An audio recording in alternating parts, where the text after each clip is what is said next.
नमस्कार। दैनिक जागरण के मंच हिंदी हैं हम पर आप सबका एक बार फिर स्वागत है। जैसा आपको मालूम है, विश्व हिंदी दिवस के अवसर पर हम विश्व हिंदी सप्ताह मना रहे हैं और पूरे दुनिया के हिंदी प्रेमियों, हिंदी से प्यार करने वालों, हिंदी के लिए काम करने वालों और हिंदी को समृद्ध करने वाले शख्सियतों को हम अपने इस कार्यक्रम में ऐसे व्यक्तित्व को जोड़ रहे हैं हिंदी हम के मंच से, जिससे वैश्विक जगत में जो हमारे भारतीय साथी काम कर रहे हैं उनको अपने देश में भी हम उनको अपने देशवासियों से भी उनका परिचय करा सकें कि विदेशों में वो हिंदी की अलख जगा रहे हैं। जैसा आप सबको मालूम है कि दैनिक जागरण हिंदी है हम के नाम से पिछले कई वर्षों से एक उपक्रम चला रहा है और इसमें हम हिंदी को समृद्ध करने और उसके संवर्धन करने के कई प्रयास और कई कार्यक्रम चलाते हैं। उसमें से एक कार्यक्रम जागरण सानिध्य है। तो विश्व हिंदी दिवस के मौके पर अवसर पर जो हम विश्व हिंदी सप्ताह मना रहे हैं वो दैनिक जागरण सानिध्य के अंतर्गत आयोजित कर रहे हैं। और आज हमारे साथ अमेरिका से एक ऐसे व्यक्तित्व जुड़ रहे हैं जिन्होंने हिंदी के लिए बहुत अधिक काम किया है। मैं आपका परिचय उनसे कराऊं। मेरे साथ हैं अमेरिका से जुड़ रहे हैं इस वक्त अनूप भार्गव जी। अनूप भार्गव जी, आपको बहुत बहुत अभिनंदन करता हूं, वंदन करता हूं। विजय जी, बहुत बहुत नमस्कार आपको और दैनिक जागरण को धन्यवाद मुझे ये अवसर देने के लिए कि मैं आपसे आज बातचीत कर सकूं। मैं दर्शकों को थोड़ा सा अनूप जी के बारे में बताना चाहता हूं कि अनूप जी हृदय से कवि हैं, पेशे से कंप्यूटर सलाहकार हैं। इन्होंने बिट्स पिलानी और आईआईटी दिल्ली से इंजीनियरिंग की पढ़ाई की। उसके बाद 1983 में ये अमेरिका चले गए और जब भारत से ये अमेरिका गए तो अपने तकनीकी ज्ञान के साथ साथ हिंदी के संवर्धन की शपथ लेकर भी गए, ऐसा मुझे प्रतीत होता है। क्योंकि इन्होंने अमेरिका में इतने इतने कार्यक्रम शुरू किए, हिंदी के प्रचार प्रसार में बहुत सक्रिय भूमिका निभाई इन्होंने। ई कविता, ई चिंतन और ढेर सारे कवि सम्मेलनों का आयोजन किया इन्होंने। बहुत मतलब इनकी उपलब्धियां बहुत हैं और जो एक प्रवासी संसार है उसमें अनूप भार्गव जी बहुत जाना पहचाना नाम है अपने भाषा को लेकर। और मैं एक बात बताऊं, अब मैंने कुछ दिनों पूर्व अनूप जी को सर कह दिया था तो उन्होंने इस पे आपत्ति जताई।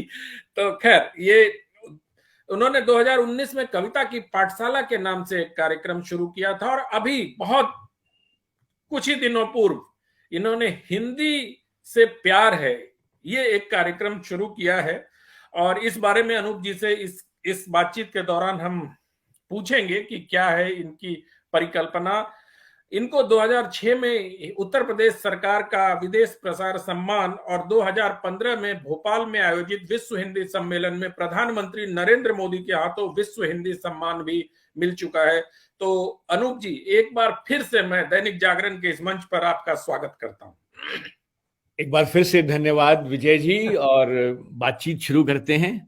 जी जी, मैं आपका आपकी पढ़ाई लिखाई तकनीक के क्षेत्र में हुई और मैं आपके बारे में पढ़ रहा था तो मुझे ये भी मिला कि आप ये मानते हैं इंटरनेट या अंतर्जाल जो भी कहें उसके माध्यम से भाषा का संवर्धन या भाषा का विस्तार बहुत अधिक हो सकता है। कैसे, इसको थोड़ा हमारे लोगों को बताइए, क्योंकि हम तो अभी बहुत सारी समस्याओं से जूझ रहे हैं। हमारा तो फॉन्ट ही यूनिवर्सल नहीं है। जी जी जी, धन्यवाद विजय जी, आपने मेरे मन की बात सबसे पहले पूछी है। तो जैसा कि आपने बताया कि मेरा जो शैक्षणिक जो मेरा बैकग्राउंड रहा है वो मैंने पढ़ाई इंजीनियरिंग की है, लेकिन हिंदी से और विशेषकर हिंदी कविता से मुझे बचपन से प्यार था। तो मैंने अपने आगे के जीवन में भी मेरी कोशिश रही कि मैं अपने तकनीकी ज्ञान को, जो भी मैंने कुछ सीखा है, जो कुछ पढ़ा है मैंने इंजीनियरिंग में, कंप्यूटर साइंस मेरी फील्ड रही है, तो उसका उपयोग करते हुए हम हिंदी को आगे कैसे बढ़ा सकते हैं, इस दिशा में मेरे प्रयत्न रहे। और यहाँ पर सबसे पहली बात तो जो मैं कहना चाहूँगा कि वो आप सभी जानते हैं कि अंतर्जाल ने या इंटरनेट ने पूरी दुनिया को बहुत छोटा कर दिया है। बिल्कुल। तो मेरा जो सबसे पहला प्रयास था वो हमने करीब 2003 में, जबकि इंटरनेट बस आया ही था, यूनिकोड अपनी बिल्कुल शैशवावस्था में था, जी। ठीक से उपलब्ध भी नहीं था। तब मैंने शुरू किया था, हमने 2003 में ई कविता के नाम से एक हम लोगों ने याहू ग्रुप उस समय शुरू किया, जी। और उसका उद्देश्य बिल्कुल स्पष्ट था कि कविता से जुड़े जितने भी प्रेमी हैं दुनिया भर में, उन सबको एक मंच पर लाया जाए और एक दूसरे से कुछ सीखा जाए। तो आप विश्वास नहीं करेंगे कि उस समय 2003 में हमारे पास करीब 800 सदस्य थे उस ग्रुप के, जो कि ईमेल के माध्यम से एक दूसरे से कविता का आदान प्रदान करते थे, उस पर टिप्पणियां किया करते थे, एक दूसरे से सीखा करते थे। तो ये ई कविता, ई चिंतन उसी समय शुरू हुए। फिर बाद में मैं कुछ वर्ष तक कविता कोश से जुड़ा रहा, जो आप जानते ही होंगे। उसमें भी विश्व भर की कविताओं को एक स्थान पर लाने का प्रयास। तो मैं कहूंगा कि मुख्य रूप से जो इंटरनेट ने जो हमें सुविधा दी है, उसका मैंने पूरा फायदा उठाने की कोशिश की। अपने तकनीकी ज्ञान, जो मैंने जो भी कुछ सीखा था पढ़ाई में, और मेरा कविता का प्रेम, तो यही इन दोनों का मैं कहूंगा सार है। आप अमेरिका में रहते हैं, तकनीक के क्षेत्र में आपको महारत हासिल है, साहित्य आपका प्रेम है। हिंदी की स्थिति क्या देखते हैं आप वैश्विक स्तर पर? अच्छा, ये भी अच्छा सवाल है आपका। तो मैं यहाँ पर कुछ बातें मैं बिल्कुल स्पष्ट स्पष्ट जी, कहूंगा, जी, जी। वो चाहे और आप अच्छी। स्पष्टवादी वक्ता के तौर पर ही जाने भी जाते हैं अनूप जी। जी जी जी जी, तो मैं बिल्कुल अपने स्पष्ट। तो पहली बात तो ये कि जब हम हिंदी की बात कर रहे हैं अमेरिका में, जी। तो यहाँ पर एक बड़ा हमें स्पष्ट होना चाहिए कि हम किसकी बात कर रहे हैं। क्या हम जो भारतीय मूल के निवासी हैं, जो कि जैसे कि हम लोग आए थे करीब 80 के दशक में, मैं आया था करीब जी। 60-70 के दशक में अमेरिका में आना शुरू हुआ था भारतीयों का। तो जी। क्या हम उनकी उनकी बात कर रहे हैं, हिंदी के प्रयोग, जहां तक हिंदी के प्रयोग का सवाल है, क्या हम उनकी बात कर रहे हैं या उनके बच्चों की बात कर रहे हैं, और या फिर हम हिंदी का मेन स्ट्रीम में जो प्रभाव है, जो जितना उपयोग होता है, हम उसकी बात कर रहे हैं, क्योंकि ये दोनों बिल्कुल अलग अलग अलग विषय हैं। बिल्कुल, बिल्कुल। तो बात करते हैं, चलिए शुरू करते हैं। मैं अपने पहले जो भारतीय मूल के जो लोग हैं, बिल्कुल। तो वहां मेरा जो मानना है वो स्पष्ट है कि जैसे मैं जब यहाँ पर आया था, तो मेरी उम्र करीब 28 बरस का था मैं। तो मैंने अब लगभग मतलब अपनी जीवन का आधे से अधिक समय जो है मैंने अमेरिका में बिताया है ना। लेकिन एक बात जो मुझे लगती है स्पष्ट है कि वो जो पहले 28 बरस मैंने भारत में बिताए थे, उन वर्षों का हमेशा अधिक महत्व रहेगा मेरे जीवन में। मैं यहाँ पे 50 बरस भी रह जाऊं तो भी जो 28 बरस मैंने जो भारत में बिताए हैं, उनका उस पर ज्यादा असर रहेगा, क्योंकि जी। तभी मेरे व्यक्तित्व का निर्माण हुआ उन्हीं दिनों में, है ना। तो जहां तक उस पीढ़ी का सवाल है, वो तो हिंदी से जुड़ी हुई है ना। वो तो हिंदी में ही सोचते हैं अभी भी, मतलब चाहे बाहर से आप कितना भी अंग्रेजी बोल लें, लेकिन जब मौलिक चिंतन करना होता है, कोई बात सोचनी होती है, तो पहले जो विचार है वो हिंदी में ही आते हैं, है ना। जी। जी। अच्छा, अ, दूसरी बात जो है कि जो हमसे आगे आने वाली पीढ़ी है, जो हमारे बच्चे हैं, है जी। ना, उस उनमें कितनी हिंदी है उसकी बात करते हैं। जी। तो ये जो मेरा निजी अनुभव रहा है कि हमारी पीढ़ी की हमेशा से कोशिश रही है कि अपने आगे आने वाली पीढ़ी को जितना भी हो सके हम जोड़ सकें, भारत से जोड़ सकें। और उसका भी एक बड़ा व्यवहारिक कारण मैं देता हूं, जो मैं मानता हूं कि हमें जड़ों की तलाश हमेशा रहती है, कि एक हमें आधार चाहिए, है ना। जी। तो मुझे अभी भी लगता है कि कुछ हद तक लगता है कि मुझे तो आधार भारत में ही मिलेगा, मतलब उसमें तो कोई संदेह है ही नहीं। तो मैं तो बिल्कुल। अपनी जड़ें वहीं पे तलाश करूंगा। लेकिन जहां तक नई पीढ़ी का सवाल है, उनके प्रति भी हमें ईमानदार होना चाहिए, क्योंकि उनसे वही अपेक्षा करना कि जितना प्रेम हमें भारत की मिट्टी से था, भारत की भाषा से था, भारत की संस्कृति से था, उतना ही प्यार आगे आने वाली पीढ़ी को भी रहेगा, ये तो सोचना सही नहीं है। जी जी जी है। क्योंकि उन्होंने तो जन्म यहाँ पर लिया है, उनके संस्कार यहीं के हैं, तो उनसे वो अपेक्षा करना कि जितना प्रेम हमें है वो एक तरह से गलत बात होगी। लेकिन फिर भी उनको भी जोड़ना जरूरी है, और वो दो कारणों से कि पहली बात तो ये कि अगर वो नहीं जुड़ेंगे, भाषा से नहीं जुड़ेंगे, तो भारतीय संस्कृति से भी किसी तरह जुड़ा नहीं जा सकता। बिल्कुल संस्कृति तो भाषा के माध्यम से ही आती है। तो पहली बिल्कुल। बात तो ये, और दूसरी बात ये कि जब वो भारत जाते हैं हमारे साथ में, तो अगर हिंदी नहीं बोलेंगे, हिंदी नहीं समझेंगे, तो फिर वो यात्रा एक अधूरी सी रह जाएगी, संवाद नहीं हो पाएगा। अपने दादा से, दादी दादी से, नाना नानी से कैसे बात करेंगे? तो हमने बच्चों को यही सिखाया कि जब वो भारत जाते हैं तो वो हिंदी में ही बात करते हैं। जी ये तो यह हुआ कि जो भारतीय मूल के लोग हैं।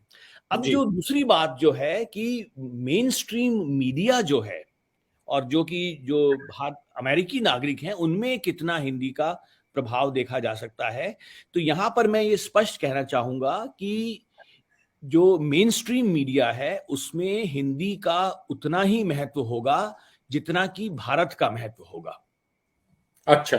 हाँ, वो बिल्कुल सीधा सीधा है, मतलब वो व्यापारिक बात कह लीजिए कि कुछ भी कह लीजिए, कि क्योंकि मैं यहाँ 30 वर्ष से रह रहा हूं, तो मैंने जी देखा है कि पिछले 10 वर्षों में या पिछले 15 वर्षों में जैसे जैसे भारत का महत्व बढ़ा है अमेरिका की नजर में, जी वैसे वैसे हिंदी का महत्व भी बढ़ा है ना।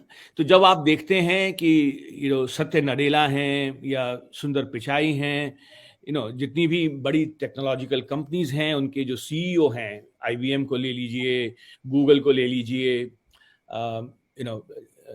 फेसबुक, जितने भी हैं, मतलब सब में बड़े बड़े जी भारतीय जो हैं वो हैं। तो उनके साथ साथ फिर हिंदी का भी महत्व बढ़ा है। और आजकल आपको, जैसे मैं उदाहरण देता हूं कि जो टीवी सीरियल हुआ करते हैं, अमेरिका के जो टीवी सीरियल हुआ करते हैं, उसमें भारतीय कैरेक्टर्स आने लगे हैं उसमें धीरे धीरे। अच्छा। जी जी, बिल्कुल बिल्कुल बिल्कुल, मेन स्ट्रीम मीडिया में आने लगे हैं। तो वो सीधा सीधा उससे रिलेटेड है कि जितना भारत का महत्व बढ़ेगा उतना ही हिंदी का महत्व बढ़ेगा। अनूप जी, एक चीज, ये जो पूरी बात आपने बताई प्रवासी भारतीयों से लेकर उनके बच्चों से लेकर और हिंदी के अमेरिकी नागरिकों पर प्रभाव को लेकर, रोजगार को लेके हिंदी की क्या स्थिति है वहां? क्या कहीं से भी हिंदी अमेरिकी जनता को आकर्षित कर पा रही है, या व्यापार बढ़ाने के लिए कुछ आकर्षित कर पा रही है? मैं सूत्र आप ही के जवाब से मैं ले रहा हूं इस प्रश्न का सूत्र, तो इसको जरा बताइए। जी, नहीं, बहुत अच्छा सवाल है ये भी। तो यहाँ पर भी मैं सीधे सीधे आता हूँ और मैं आपको अपना निजी अनुभव बताता हूँ जी कि अभी कुछ वर्ष पहले एक यूनिवर्सिटी है यहाँ पर, कीन यूनिवर्सिटी। तो वहाँ पर मेरी पत्नी जो है, एक्चुअली वो न्यूयॉर्क विश्वविद्यालय में हिंदी पढ़ाती हैं, तो वो उससे जुड़ी हुई थी। तो वहाँ पर उन्होंने एक कार्यक्रम शुरू किया जिसमें कि हिंदी के टीचर्स को, क्योंकि मैं दो बात है यहाँ पर, हिंदी को बढ़ाने के लिए दो चीजें एक अवरोध से आते हैं। एक तो ये कि कितने लोगों को हिंदी पढ़ने में रुचि है बिल्कुल। ना, और दूसरी बात है कि अगर रुचि है तो उसको पढ़ाने वाले कितने उपलब्ध हैं, हिंदी को ठीक से पढ़ाने वाले। जी तो एक कार्यक्रम शुरू किया गया यहाँ पर जिसमें कि हिंदी के अध्यापकों को तैयार किया जाए। और वो, हमारी पत्नी ने भी, वो पहले बैच में थी उसमें, उन्होंने वहाँ से किया, मास्टर्स डिग्री उनको मिली। लेकिन फिर सवाल ये होता है कि वो करने के बाद आपको कितनी नौकरियां उपलब्ध हैं। बिल्कुल बिल्कुल। तो क्योंकि कोई, मतलब व्यावहारिक सी बात है कि कोई सिर्फ हिंदी से प्रेम है उसके लिए तो अपने 2 साल लगाएगा नहीं। और यहाँ पर तो आप जानते हैं कि शिक्षा भी बहुत महंगी होती है, बिल्कुल कॉलेज की जो शिक्षा है बहुत महंगी होती है। तो जब तक रोजगार के साधन नहीं होंगे तब तक वो बात भी आगे नहीं बढ़ सकती। तो उस दिशा में तो आप जान सकते हैं कि रोजगार के, हिंदी के आधार पर आपको रोजगार मिल सके, तो ऐसे तो बहुत ही कम यहाँ पर उपलब्ध है। मतलब आप न्यूज़पेपर्स में आप काम कर सकते हैं, कुछ मैगजीन्स में काम कर सकते हैं, लेकिन बहुत ज्यादा उपलब्ध नहीं है। और संभावनाएं बहुत कम है, मतलब विकल्प बहुत संभावनाएं कम भी कम है, बिल्कुल कम है। है। जी जी। एक चीज और मैं अनूप जी आपसे जानना चाहता हूं, आप कविता के क्षेत्र में कैसे चले गए? आप तो इंजीनियर थे, और इंजीनियर से तो कुछ, मतलब चिप्स और वो डायग्राम और ये सब चीजें जोड़ा जाता है, थोड़ा व्यक्तिगत भी हो लेते हैं। आप कवि कैसे हो गए? चलिए, अब आपने कहा है व्यक्तिगत हो लेते हैं, तो मैं सीधा सीधा अपनी बात पर आता हूं।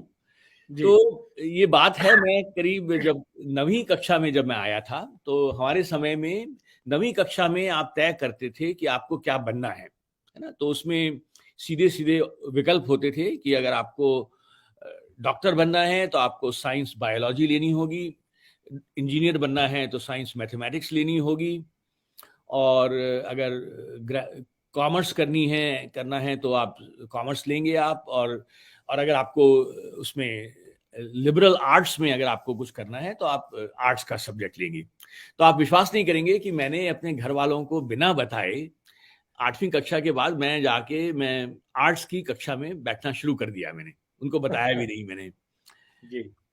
तो अब कहानी कुछ ऐसे हुई, और मुझे थोड़ा सा अफसोस होता है, कुछ खुशी भी होती है, पता नहीं सही निर्णय लिया या नहीं लिया।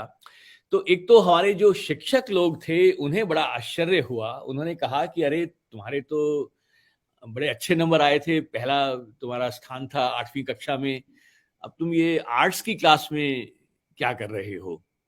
तो जी। दुर्भाग्यपूर्ण था कि उस समय यही मनस्थिति थी कि जो अच्छे लोग हुआ करते थे वो इंजीनियर बनते थे, डॉक्टर बनते थे, और जो बाकी लोग थे वो दूसरे विकल्प तलाश करते थे।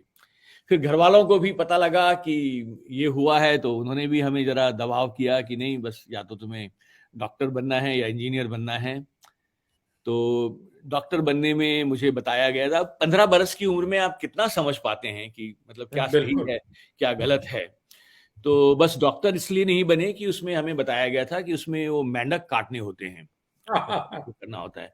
तो हमने कहा ये काम तो हमसे नहीं होगा। तो फिर इंजीनियरिंग में मैथमेटिक्स ली, और पढ़ाई में मैं अच्छा था, तो पिलानी में मेरा दाखिला हो गया। और फिर एक बार आप जब उस राह पे चल दें, तो फिर इंजीनियर बन ही गए। फिर मैंने आईआईटी से, लेकिन मेरा जो कविता के प्रति प्रेम था वो मेरा बचपन से था। तो मेरी जो जी। पहली कविता थी वो 11 बरस नहीं, सॉरी, 13 बरस का मैं था तब। मेरी एक अच्छी पत्रिका हुआ करती थी शिविरा के नाम से, शिक्षा विभाग राजस्थान की, उसमें अच्छा। प्रकाशित हुई थी। और मुझे याद है 21 रुपए का मुझे उसमें पारिश्रमिक मिला था, जो मैं अपने जीवन की सबसे बड़ी कमाई समझता हूँ। तो तब से कविता से प्रेम रहा। फिर जब मैं यहाँ पे आया, अमेरिका में आया, तो फिर वही ई कविता के माध्यम से, कवि सम्मेलनों के माध्यम से मैं अच्छी कविता को अमेरिका में लाने का, तो मुझे सौभाग्य प्राप्त हुआ। हमने गोपाल दास नीरज जी को बुलाया 2005 में, सोम ठाकुर जी आए, उदय प्रताप सिंह जी आए, कुंवर बेचैन जी आए, अशोक चक्रधर, जितने भी आप कवि हैं, जी। सब को हमें बुलाने का सौभाग्य मिला, उनके आतिथ्य का सौभाग्य मिला। और कविता से प्रेम मेरा चलता ही रहा। फिर कविता की पाठशाला हम लोगों ने शुरू की, और आजकल हिंदी से प्रयास है पे काम चल रहा है। तो अनूप जी, एक प्रश्न मैं, आपने बोला था, मैं फिर वापस ले जाता हूं आपको। वो आपने कहा कि अमेरिकन सीरियल में भारतीय चरित्र आने लगे हैं। जी जी। क्या हिंदी फिल्में अमेरिका में भाषा के प्रचार में किसी भी प्रकार से सहायक हैं? क्या वहां पर कुछ होता है, या सिर्फ भारतीय मूल के लोग ही देखते हैं उसको? नहीं, मैं स्पष्ट कहूँ तो 95% तो जो है वो भारतीय मूल के ही देखते हैं। तो लेकिन भारतीय मूल के भी इतने हो गए हैं अब यहाँ पर ना, जी। कि सिनेमा हॉल हैं जो कि सिर्फ हिंदी फिल्में ही दिखाते हैं। जी। लेकिन अगर आप जाएंगे तो वहाँ 90% जो हैं वो आपको भारतीय ही मिलेंगे। बिल्कुल। अब मैं आगे बढ़ूं थोड़ा सा। आपने जो इन दिनों आरंभ किया है, हिंदी से प्यार है, ये जैसे ई कविता, ई चिंतन, कविता की पाठशाला, ये सब नाम से स्पष्ट हो जाता था कि किसी खास चीज को लेकर आप आगे बढ़ रहे हैं। लेकिन हिंदी से प्यार है से ऐसा लगता है कि पूरी भाषा को लेके आप आगे बढ़ रहे हैं। और क्या इसमें साहित्य है या इसमें भाषा है, क्या है, मतलब बताइए जरा। नहीं, बहुत अच्छा सवाल है विजय जी, और मुझे खुशी हुई कि आपने मुझसे ये पूछा। तो मैं थोड़ा सा बताना चाहूंगा। पहली बात तो ये कि जो हिंदी से प्यार है, जी आप जैसे देख रहे हैं, नाम ही इसका इतना आसान सा नाम है ना, बिल्कुल। कि तो इसमें सबसे पहली बात तो ये है कि हम ये मानकर चलते हैं कि हिंदी से प्यार करने वाले विश्व में सैकड़ों नहीं, हजारों नहीं, लाखों नहीं, मैं कहूंगा करोड़ों की संख्या में हैं, जी है ना। क्योंकि अगर आप ये जो कंडीशन है कि आपको हिंदी का विद्वान होना जरूरी है, अगर आप इस कंडीशन को अगर आप हटा दें और कहें कि हमें आपकी जरूरत है और केवल एक बार शर्त आपकी हमसे जुड़ने के लिए है कि आपको हिंदी से प्यार होना चाहिए, जी तो ये संख्या लाखों में नहीं करोड़ों में पहुंच सकती है। तो पहली हमारी ये अवधारणा थी कि हम ऐसे लोगों को लेकर साथ में जुड़ेंगे, है ना। और हमारा ये भी मानना है कि अगर आपको हिंदी से प्यार है तो आप, हर कोई व्यक्ति कुछ ना कुछ योगदान दे सकता है। जी हर आदमी के पास कुछ ना कुछ ऐसी कुशलताएं हैं, कुछ ना कुछ ऐसे स्किल्स हैं, है ना। तो हमने इसी अवधारणा को लेकर इसकी स्थापना की। हमने कहा कि आप जुड़िए हमसे। जी और दूसरी बात जो हमने कही कि हम इसमें परियोजनाओं, हम ये बात नहीं करेंगे कि सरकार को ये करना चाहिए, इस संस्था को ये करना चाहिए। वो सब बातें जरूरी हैं, लेकिन उसके लिए दूसरे मंच भी हैं। बिल्कुल हम यहां पर ये बात करेंगे कि हम खुद क्या कर सकते हैं। और बिल्कुल। हम, मेरा ये मानना है कि हम बहुत कुछ कर सकते हैं बिना किसी आर्थिक सहायता के। अब क्योंकि मैं तकनीकी से जुड़ा हूं, इसलिए हमारी कोशिश रहती है कि हम जितनी भी परियोजनाएं लें उनमें अधिक से अधिक तकनीकी का प्रयोग हो। और आजकल आप जानते हैं कि इंटरनेट जो है वो तो बिल्कुल मुफ्त उपलब्ध है। आपके पास अगर तकनीकी योग्यताएं हैं तो आप बड़ी आसानी से एक वेबसाइट बना सकते हैं बिना किसी खर्चे के। अगर जी आपके पास तकनीकी ज्ञान है, तो मैं आपको उदाहरण देता हूं कि हमने एक छोटा सा प्रोजेक्ट लिया। हमने कहा कि हमें भारत से बाहर जितने भी विश्वविद्यालय हैं जहां पर हिंदी पढ़ाई जाती है, जी उसका हमें एक जानकारी होनी चाहिए, एक डेटाबेस होना चाहिए। क्योंकि ये सवाल मेरे पास अक्सर आया करता था, लोग हम जी मुझसे बिल्कुल। पूछते थे कि आप अमेरिका में कहाँ कहाँ हिंदी पढ़ाई जाती है। तो हमने कहा क्यों ना हम इसका एक साधारण सा, एक सिंपल सा एक डेटाबेस बना लें और उसको हम एक वेबसाइट पे डाल दें, तो सबके लिए उपलब्ध हो जाएगा। बिल्कुल हमने एक सिंपल सा, एक बड़ा साधारण सा एक गूगल फॉर्म तैयार किया, जिसमें हमने जो भी हमें जानकारी चाहिए थी हमने उसमें सवाल पूछे, और वो फॉर्म हमने सही लोगों तक पहुंचा दिया इंटरनेट के माध्यम से ही। और उन्होंने, जो जुड़े हुए थे उन विश्वविद्यालयों से, उन्होंने बड़ी खुशी खुशी वो जानकारी हमें भर के भेज दी, और हमारे पास सारी की सारी जानकारी आ गई। और अब हम उसको एक वेबसाइट पे लगा देंगे। अब इसमें हमारा एक भी पैसा खर्च नहीं हुआ, है ना। कुछ भी हमने, और कुछ भी हमें विशेष मेहनत भी नहीं करनी पड़ी, लेकिन एक अच्छा काम हो गया। तो इसी बिल्कुल। तरह के हम छोटे छोटे प्रोजेक्ट्स ले रहे हैं तकनीकी की सहायता से, जो कि हम स्वयं कर सकते हैं।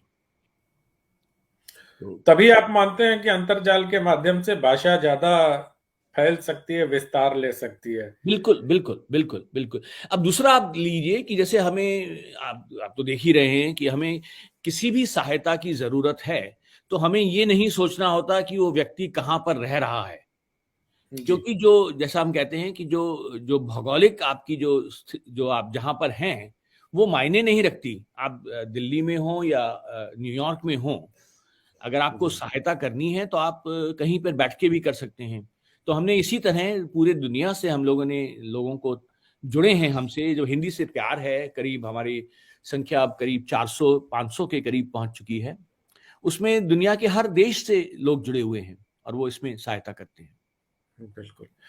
एक अब हम बातचीत की समाप्ति की ओर बढ़ रहे हैं। एक प्रश्न जो बहुत महत्वपूर्ण है और मैंने अंत के लिए बचा के रखा था कि इस वर्ष हम स्वाधीनता का अमृत महोत्सव मना रहे हैं। भारत की स्वाधीनता के 75वें वर्ष में हम प्रवेश कर चुके हैं।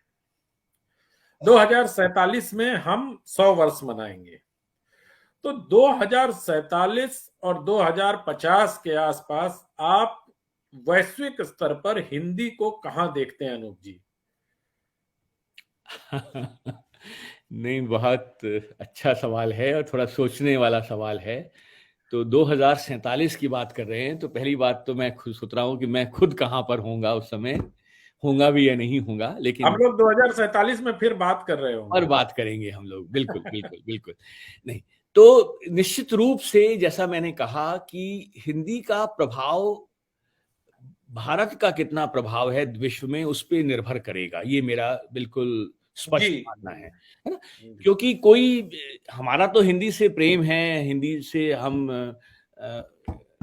रामायण महाभारत नहीं पढ़ सकते, लेकिन एक विदेशी का क्या कारण हो सकता है हिंदी को जानने का? तो उसका स्पष्ट कारण ये है कि अगर उसके व्यापार की महत्ता है, व्यापार में महत्ता है, अगर अमेरिकी कंपनी को भी भारत में अगर कुछ सामान बेचना है और उसके लिए उसको हिंदी की जरूरत है, तो उतना ही महत्व होगा हिंदी का, जितना बिल्कुल। कि उसका भारत के बाजार का महत्व है।